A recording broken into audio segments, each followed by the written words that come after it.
Հայաստանի պետական պարտքը շարունակում է աճել, 2025-ի առաջին կիսամյակում ավելացել է 4,5%, իսկ դոլարով 7,9%։ Այսպիսով այն կազմում է 5 տրիլիոն 323 միլիարդ դրամ կամ 13 միլիարդ 852 միլիոն դոլար։ Լավ լուրը նա է, որ միջնաժամկետ ծախսերի ծրագրով մենք 60% ըստ կանխատեսումների կառավարության, մենք 60% շեմը չենք հատում։ Վատ լուրը նա է, որ դինամիկան լավը չէ։ Մենք 22 թվականից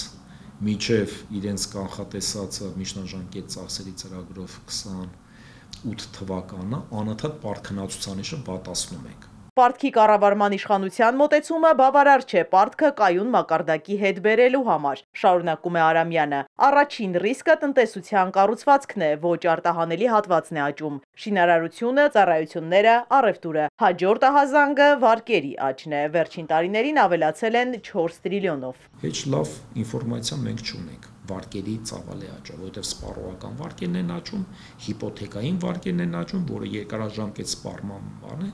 շինարարական ոլորտին տրված վարկերն են աճում, առևտրին տրված վարկերն են աճում։ Բավական մեծ է տնտեսական աճի հետ կապված ռիսկը։ Եթե միջնաժամկետում 5%-ից պակաս տնտեսական աճ ունենանք, ել ավելի կվատանա պարտք-հնացուցանիշը եւ կմոտենանք 60%-ի։ Մյուս կողմից էլ կրճատվել է պարտքի ժամկետայնությունը, ամսական ավելի շատ պետք է վճարենք։ Ռիսկը դա տոկոսավճարների բավականին մեծ ծավալն է, որը արդեն մեր ծախսերի 10%-ից բարձր է։ Սա եւս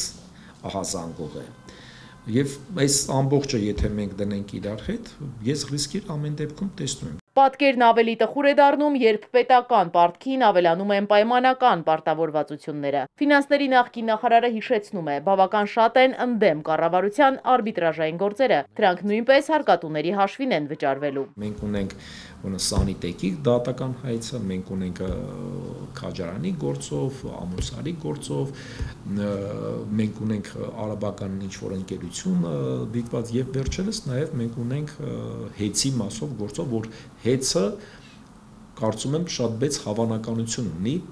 այդ տեսանկյունից եւ չափոլի է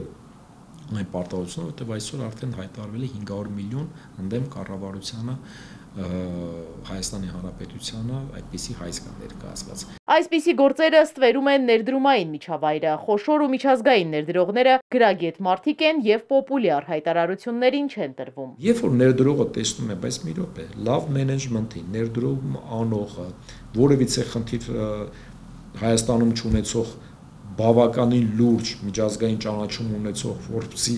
այնտեղ ցուցակում հայտնված միլիարդատերը այսօր բանտում է։ Ես ուզում եմ տեսնեմ այն հիասքանչ ներդրողին, որը որ իրականում այդ ամենը կդնի մի կողմ եւ կգա ասի ես պատրաստ եմ այստեղ միլիարդներ ծախսել, ես դա չեմ հավատում։ Իսկ ներդրումների դինամիկան հուսադրող չէ։ 24 թվականին իրական տնտեսությունում ներդրումների ծավալը շուրջ 44 միլիարդ դրամ է կազմել։ Իզաբելլա Հովհաննիսյան, Ալեքսանդր Կիրոյան, Էպիկենտրոն։